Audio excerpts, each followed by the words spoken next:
ಸಮಸ್ತ ಕರ್ನಾಟಕ ರಾಜ್ಯದ ಜನತೆಗೆ ಕರ್ನಾಟಕ ರಾಜ್ಯೋತ್ಸವದ ಹಾರ್ದಿಕ ಶುಭಾಶಯಗಳು.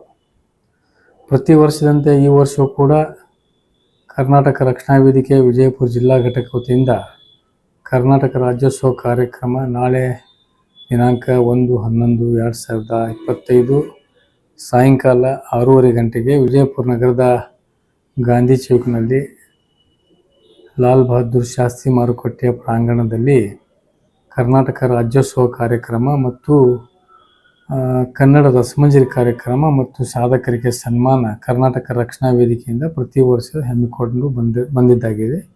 ಅದರ ಪ್ರಯುಕ್ತವಾಗಿ ನಾಳೆ ಕೂಡ ಈ ಕಾರ್ಯಕ್ರಮ ನಡೆಯಲಿದೆ. ಈ ಕಾರ್ಯಕ್ರಮದ ಉದ್ಘಾಟಕರಾಗಿ ಮಾನ್ಯ ಜಿಲ್ಲಾ ಉಸ್ತುವಾರಿ ಸಚಿವರಾದ ಸನ್ಮಾನ್ಯ ಶ್ರೀ ಎಂ ಬಿ ಪಾಟೀಲ್ ಅವರು ಹಾಗೂ ನಾಗ್ಠಾಣ ಮತಕ್ಷೇತ್ರದ ಶಾಸಕರಾದ ವಿಠ್ಠಲ್ ಕಟಕದೊಂಡವರು ಹಾಗೂ ಮಾಜಿ ಸಚಿವರಾದ ಅಪ್ಪಾಸಾಹೇಬ್ ಪಟ್ಟಣಶೆಟ್ಟಿ ಅವರು, ನಗರದ ಕಾಂಗ್ರೆಸ್ ಮುಖಂಡರಾದ ಹಮೀದ್ ಮುಷರೀಫ್ ಅವರು ಮತ್ತು ಮಾನ್ಯ ಮಹಾನಗರ ಪಾಲಿಕೆಯ ಪೂಜ್ಯ ಮಹಾಪೌರರಾದ ಕರಡಿಯವರು ಹಾಗೂ ಮಹಾನಗರ ಪಾಲಿಕೆ ಸದಸ್ಯರುಗಳು ಮತ್ತು ಕಾಂಗ್ರೆಸ್ ಪಕ್ಷದ ಅಧ್ಯಕ್ಷರು, BJP ಪಕ್ಷದ ಅಧ್ಯಕ್ಷರುಗಳು ಮತ್ತು ಮಾನ್ಯ ಜಿಲ್ಲಾಧಿಕಾರಿಗಳು, ಮಾನ್ಯ ಪೊಲೀಸ್ ವರಿಷ್ಠಾಧಿಕಾರಿಗಳು, ಮಾನ್ಯ ಜಿಲ್ಲಾ ಪಂಚಾಯತ್ ಮುಖ್ಯ ಕಾರ್ಯನಿರ್ವಹಣಾಧಿಕಾರಿಗಳು ಹಾಗೂ ಮಹಾನಗರ ಪಾಲಿಕೆಯ ಮಾನ್ಯ ಆಯುಕ್ತರು ಮತ್ತು ಮಹಾನಗರ ಪಾಲಿಕೆಯ ಸದಸ್ಯರುಗಳು ಮತ್ತು ವಿಜಯಪುರ ಜಿಲ್ಲೆಯ ಪ್ರಗತಿಪರ ಸಂಘಟನೆಯ ಮುಖಂಡರುಗಳು, ದಲಿತ ಸಂಘಟನೆ ಮುಖಂಡರುಗಳು, ರೈತ ಸಂಘಟನೆ ಮುಖಂಡರು, ಕನ್ನಡ ಸಾಹಿತ್ಯ ಪರಿಷತ್ತಿನ ಅಧ್ಯಕ್ಷರುಗಳು ಮತ್ತು ಕೆಲವು ಹಿರಿಯ ಸಾಹಿತಿಗಳು, ಕನ್ನಡ ಪರದ ಸಂಘಟನೆಗಳ ವಿವಿಧ ಮುಖಂಡರುಗಳು ಮತ್ತು ಕರ್ನಾಟಕ ರಾಜ್ಯ ರಕ್ಷಣಾ ವೇದಿಕೆಯ ರಾಜ್ಯ ಪದಾಧಿಕಾರಿಗಳು, ಜಿಲ್ಲಾ ಪದಾಧಿಕಾರಿಗಳು, ತಾಲೂಕಾ ನಗರ ಪದಾಧಿಕಾರಿಗಳು, ಕಾರ್ಯಕರ್ತರು ಈ ಕಾರ್ಯಕ್ರಮದಲ್ಲಿ ಉಪಸ್ಥಿತರಿರ್ತಾರೆ. ಅದಕ್ಕೆ ದಯವಿಟ್ಟು ವಿಜಯಪುರ ನಗರದ ಮತ್ತು ವಿಜಯಪುರ ಜಿಲ್ಲೆಯ ಕನ್ನಡ ಅಭಿಮಾನಿಗಳಲ್ಲಿ ವಿನಂತಿ ಏನಂದರೆ, ನಾಳೆ ನಡೆಯಲಿರುವ ಈ ಒಂದು ರಾಜ್ಯೋತ್ಸವ ಕಾರ್ಯಕ್ರಮಕ್ಕೆ ತಾವೆಲ್ಲರೂ ಬಂದು ಈ ಕಾರ್ಯಕ್ರಮವನ್ನು ಶೋಭೆ ತರಬೇಕಾಗಿ ಕರ್ನಾಟಕ ರಕ್ಷಣಾ ವೇದಿಕೆಯಿಂದ ಆಹ್ವಾನ ನೀಡುತ್ತಿದ್ದೇನೆ. ನಾಗರಿಕರಿಗೆ ನಮಗೆ ಈಗೇನು ಜಿಲ್ಲಾ ಪ್ರಶಸ್ತಿ ಇದು ಕೊಡ್ತಾರೆ ಜಿಲ್ಲಾಡಳಿತ ವತಿಯಿಂದ, ಅದರಲ್ಲಿ ಯಾರು ವಂಚಿತರಾಗಿರ್ತಾರೆ ವಿಶೇಷವಾದಂಥ ಅಂಥವ್ರಿಗೆ ಏನಂದರೆ ನಾವು ಕರ್ನಾಟಕ ರಕ್ಷಣಾ ವೇದಿಕೆಯವರು ಇಲ್ಲಿ ಅವಕಾಶ ಮಾಡಿಕೊಡ್ತೇವೆ ನಾವು. ನಮಸ್ಕಾರಗಳು. ಸಮಸ್ತ ಕನ್ನಡ ನಾಡಿನ ಎಲ್ಲ ಜನರಿಗೆ ಕನ್ನಡ ರಾಜ್ಯೋತ್ಸವದ 69ನೇ ಕನ್ನಡ ರಾಜ್ಯೋತ್ಸವದ ಹಾರ್ದಿಕ ಶುಭಾಶಯಗಳು. ಇವತ್ತು ಜೈ ಕರ್ನಾಟಕ ಸಂಘಟನೆಯಿಂದ ಶುಭಾಶಯಗಳನ್ನು ಯಾಕೆ ಹೇಳ್ತೀವಪ್ಪ ಅಂದರೆ, ಇವತ್ತು ಜೈ ಕರ್ನಾಟಕ ಸಂಘಟನೆ ನಾಡು, ನುಡಿ, ಜಲ, ಕನ್ನಡದ ಭಾಷೆ ನಮ್ಮದು ಅಂತಕ್ಕಂಥ ಒಂದು ಅಭಿಮಾನದಿಂದ ನಾವೇನು ಇವತ್ತು ಕೆಲಸ ಮಾಡಾಕತ್ತೀವಿ. ಜೈ ಕರ್ನಾಟಕ ಸಂಘಟನೆ ಇವತ್ತು ಕಟ್ಟೋಣ ಬಾವು ಹೊಸನಾಡೊಂದನ್ನು ಅಂತಕ್ಕಂಥ ಒಂದು ಶೀರ್ಷಿಕೆ ಅಡಿಯಲ್ಲಿ ನಮ್ಮ ಜೈ ಕರ್ನಾಟಕ ಸಂಘಟನೆ ಇವತ್ತು ಕನ್ನಡ ಪರವಾಗಿರ್ತಕ್ಕಂಥ ಕೆಲಸಗಳನ್ನು ಮಾಡ್ತಾ ಬಂದಿದೆ.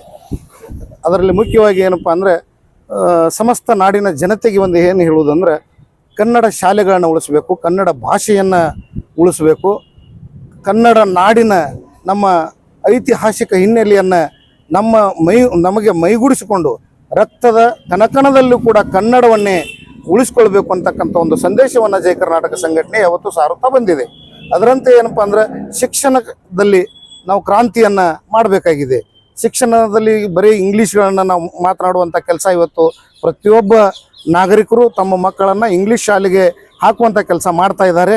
ಹಂಗೆ ಬೇಡ. ಆದರೆ ಇಂಗ್ಲೀಷ್ ಭಾಷೆ ಬೇಡ ಅಂತ ನಾನು ಹೇಳ್ತಾ ಇಲ್ಲ.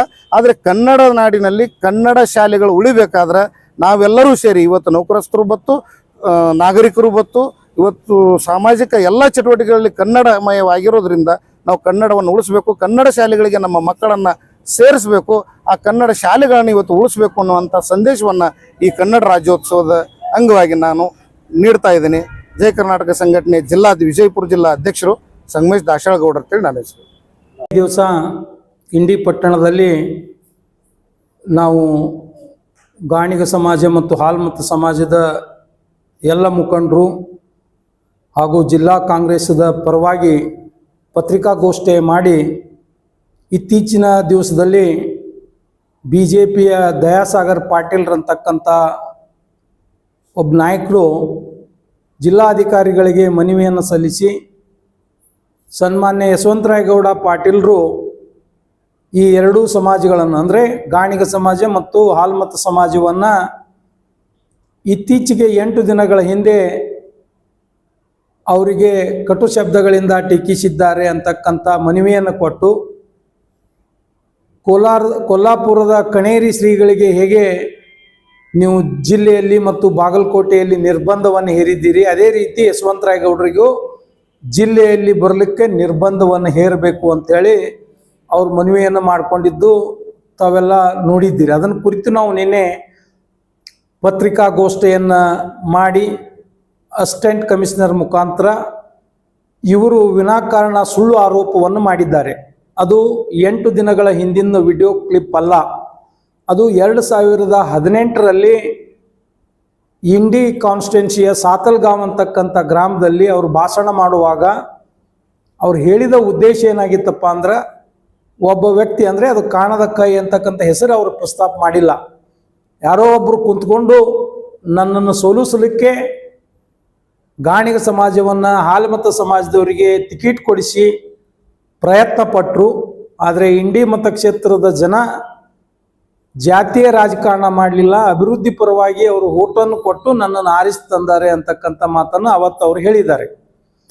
ಇದು 8 ವರ್ಷಗಳ ನಂತರ ಆ ಒಂದು ವಿಡಿಯೋ ಕ್ಲಿಪ್ಪನ್ನು ಬಿಟ್ಟು ಕೆಲವು ಗಾಣಿಗ ಸಮಾಜದ ಹುಡುಗರಿಂದ ಮಾನ್ಯ ಶಾಸಕರಿಗೆ ಅಶ್ಲೀಲವಾಗಿ ಮಾತನಾಡಿಸ್ತಕ್ಕಂಥ ಇದೇನು BJP ದುರಂಡ್ರ ಚಾಳಿ ಇದೆ, ಇದನ್ನು ನಾವು ಕಟುವಾಗಿ ಟೀಕಿಸ್ತೇವೆ.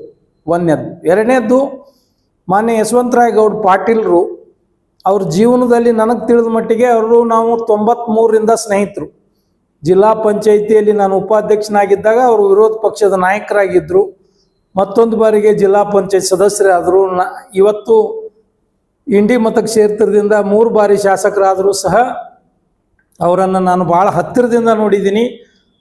ಅವರು ಯಾವುದೇ ಒಂದು ಜಾತಿಯನ್ನು ಇಟ್ಕೊಂಡು ಮಾತನಾಡುವುದಾಗಲಿ, ಒಂದು ಜಾತಿಗೆ ನೋವಾಗುವಂಥ ರೀತಿಯಲ್ಲಿ ಟೀಕಿಸೋದಾಗಲಿ ಅವ್ರ ಜೀವನದೊಳಗೆ ಮಾಡಿಲ್ಲ.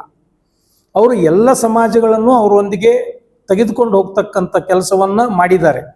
ಇವತ್ತೇನು ನಮ್ಮ ಕಾಂಗ್ರೆಸ್ ಪಕ್ಷದ ತತ್ವ ಸಿದ್ಧಾಂತಗಳಿದ್ದಾವೆ ಅದಕ್ಕೆ ಬದ್ಧರಾಗಿ ಎಲ್ಲ ಸಮಾಜಕ್ಕೂ ಸಾಮಾಜಿಕ ನ್ಯಾಯವನ್ನು ಕೊಡ್ತಕ್ಕಂಥ ಕೆಲಸ ಅವ್ರು ಮಾಡಿದ್ದಾರೆ. ಅಲ್ಲಿ ಚಿಕ್ಕ ಚಿಕ್ಕ ಸಮಾಜಗಳು ಹಿಡ್ಕೊಂಡು ಕಿಶಂದ್ರೆ ದೊಡ್ಡ ಸಮಾಜಗಳಿಗೂ ಸಹ ಇವತ್ತು ಜಿಲ್ಲಾ ಪಂಚಾಯಿತಿ ಇರ್ಬೋದು, ತಾಲೂಕು ಪಂಚಾಯಿತಿ ಇರ್ಬೋದು, KMF ಇರ್ಬೋದು, ಸಕ್ರೆ ಫ್ಯಾಕ್ಟ್ರಿ ಇರ್ಬೋದು, ಅನೇಕ ನಿಗಮ ಮಂಡಳಿಗಳಿರ್ಬೋದು, ಇಲಾಖೆಯಲ್ಲಿರ್ತಕ್ಕಂಥ ಹುದ್ದೆಗಳಿರ್ಬೋದು, ಇಲ್ಲಿ ಅವರು ಎಲ್ಲರನ್ನೂ ತಮ್ಮ ಜೊತೆಗೂಡಿ ಕರ್ಕೊಂಡು ಹೋಗ್ತಕ್ಕಂಥ ಕೆಲಸ ಮಾಡ್ತಾ ಇದ್ದಾರೆ. ಅವರಿಗೆ ಇವರು ವಿನಾಕಾರಣ ಆರೋಪ ಯಾಕೆ ಮಾಡ್ತಾ ಇದ್ದಾರೆ ಅಂತಂದರೆ, ಇವತ್ತು ಭಾರತೀಯ ಜನತಾ ಪಕ್ಷದ ಮುಖಂಡರು ಹತಾಶರಾಗಿದ್ದಾರೆ. ಯಾಕಂದರೆ ಮಾನ್ಯ ಶಾಸಕರು 2013ರಿಂದ 18ರಲ್ಲಿ ಸನ್ಮಾನ್ಯ ಶ್ರೀ ಸಿದ್ದರಾಮಯ್ಯ ಸಾಹೇಬರ ನೇತೃತ್ವದ ಸರ್ಕಾರ ಇದ್ದಾಗೂ ಸಹ ರಾಜ್ಯದಲ್ಲೇ ಇಡೀ ಹೆಚ್ಚು ಅನುದಾನವನ್ನು ಇಂಡಿಗೆ ತಂದು 3,500 ಕೋಟಿ ರೂಪಾಯಿಗಳ ಒಂದು ಅಭಿವೃದ್ಧಿ ಕೆಲಸದ ಉದ್ಘಾಟನೆಯನ್ನು ಅವತ್ತು ಮಾಡಿಸಿದ್ರು. ತದನಂತರ ಮಾನ್ಯ ಸಿದ್ದರಾಮಯ್ಯ ಸಾಹೇಬರು 2ನೇ ಬಾರಿಗೆ 23ರಿಂದ ಏನು ಇವತ್ತು ಮತ್ತೆ ರಾಜ್ಯದ ಚುಕ್ಕಾಣಿಯನ್ನು ಹಿಡಿದಿದ್ದಾರೆ. ಇದು 2 ವರ್ಷದಲ್ಲಿ ಅವರು ಸುಮಾರು 4,550 ಕೋಟಿ ರೂಪಾಯಿಗಳ ಅಭಿವೃದ್ಧಿ ಕೆಲಸ ಕೇವಲ ಇಂಡಿ ಮತಕ್ಷೇತ್ರದಲ್ಲಿ ತಂದು ಕೆಲಸ ಮಾಡಿಸಿದ್ರು. ಇದರಿಂದ ಮಾನ್ಯ ಶಾಸಕರು ಅಭಿವೃದ್ಧಿ ಪರ ಕೆಲಸ ಮಾಡುವುದನ್ನು ಮತ್ತು ಅವರಿಗೆ ಇರ್ತಕ್ಕಂಥ ಜನಬೆಂಬಲವನ್ನು ನೋಡಿ ಹತಾಶರಾಗಿ BJPಯವರು ಈ ರೀತಿ ಮಾತಾಡ್ತಾ ಇದ್ದಾರೆ. ಅವರು ಇತ್ತೀಚೆಗೆ ಒಂದು ಹೇಳಿಕೆಯನ್ನು ಕೊಟ್ಟರು, ಅಲ್ಲಿ ಇಲ್ಲಿ ರಸ್ತೆಗಳು ಸರಿ ಇಲ್ಲ, ಅದು ಇದು. ಅದಕ್ಕೆ ನಾವೇನೂ ಅಲ್ಲಿಲ್ಲ. ಯಾಕಂದರೆ ವಿರೋಧಿ ಸ್ಥಾನದಲ್ಲಿದ್ದವರು ಸರ್ಕಾರ ನಡೆಸ್ತಕ್ಕಂಥವ್ರಿಗೆ ಸ್ವಾಭಾವಿಕವಾಗಿ ಸುಳ್ಳು ಆರೋಪಗಳನ್ನು ಮಾಡ್ತಾರೆ. ಅದೇ ರೀತಿ ಇವರು ಸುಳ್ಳು ಆರೋಪ ಮಾಡಿದ್ದಾರೆ ಅಂತೇಳಿ. ಆದರೆ ಅವ್ರು ಮೊನ್ನೆ ದಿವಸ ಏನು ಹೇಳಿಕೆಯನ್ನು ಕೊಟ್ಟು ಜಿಲ್ಲಾಧಿಕಾರಿಗಳಿಗೆ ಕೊಟ್ಟರಲ್ಲ, ಅದು ಕೇವಲ ರಾಜಕೀಯ ಟೀಕೆ ಆಗಿರದೆ ಈ ಜಿಲ್ಲೆಯಲ್ಲಿ ಬಹುಸಂಖ್ಯಾತರಿರ್ತಕ್ಕಂಥ ಹಾಲ್ಮತ ಸಮಾಜ, ಬಹುಸಂಖ್ಯಾತರಾಗಿರ್ತಕ್ಕಂಥ ಗಾಣಿಗ ಸಮಾಜಗಳನ್ನು ಅವರು ರೊಚ್ಚಿಗೆಬ್ಬಿಸಿ ತಪ್ಪು ದಾರಿಗೆ ಎಳೆದು ಜಾತಿಯಲ್ಲಿ ಸಂಘರ್ಷಣೆಯನ್ನು ಉಂಟು ಮಾಡುವುದಕ್ಕಾಗಿ ಈ ಒಂದು ಹೇಳಿಕೆಯನ್ನು ನೀಡಿದ್ದಾರೆ ಅಂಥೇಳಿ ನಾವು ನಿನ್ನೆಯ ದಿವಸ ಸನ್ಮಾನ್ಯ ಯಶವಂತರಾಯಗೌಡ ಪಾಟೀಲ್ ಶಾಸಕರನ್ನು ಜಿಲ್ಲೆಯಿಂದ ದೂರ ಇಡೋದಲ್ಲ, ಈ ಹೇಳಿಕೆ ಕೊಟ್ಟಂಥ BJPಯ ಧುರೀಣರು ದಯಾಸಾಗರ್ ಪಾಟೀಲ್ರು ಜಿಲ್ಲೆಯಲ್ಲಿ ಸಾಮಾಜಿಕ ಕೋಮು ಸೌಹಾರ್ದತೆಯನ್ನು ಕಾಪಾಡುವಲ್ಲಿ ವಿಫಲರಾಗಿ ಅವರು ಜಾತಿಗಳ ಮಧ್ಯೆ ಘರ್ಷಣೆಯನ್ನು ಉಂಟು ಮಾಡ್ತಾ ಇದ್ದಾರ. ಅವ್ರನ್ನ ನೀವು ಜಿಲ್ಲೆಯಲ್ಲಿ ಇಂಥ ಹೇಳಿಕೆಗಳನ್ನು ಕೊಡೋದಕ್ಕೆ ಬಂಧನವನ್ನು ಮಾಡಬೇಕು, ಅವ್ರನ್ನ ಜಿಲ್ಲೆಯಲ್ಲಿ ಇಂಥ ಹೇಳಿಕೆ ಕೊಡದಾಗೆ ನೋಡಬೇಕು, ಅಥವಾ ಇದೇ ರೀತಿ ಇನ್ನೊಮ್ಮೆ ಕೊಟ್ಟರೆ ಅವ್ರ ಜಿಲ್ಲೆಯಲ್ಲಿ ಬರದಾಗೆ ನೋಡ್ಕೊಳ್ಬೇಕು ಅಂತಕ್ಕಂಥ ವಿಚಾರವನ್ನು ಇಟ್ಕೊಂಡು ನಿನ್ನೆ ದಿವಸ ನಾವು ಅಸಿಸ್ಟೆಂಟ್ ಕಮಿಷನರ್ ಮುಖಾಂತರ ಮನವಿಯನ್ನು ಕೊಟ್ಟಿದ್ದೇವೆ.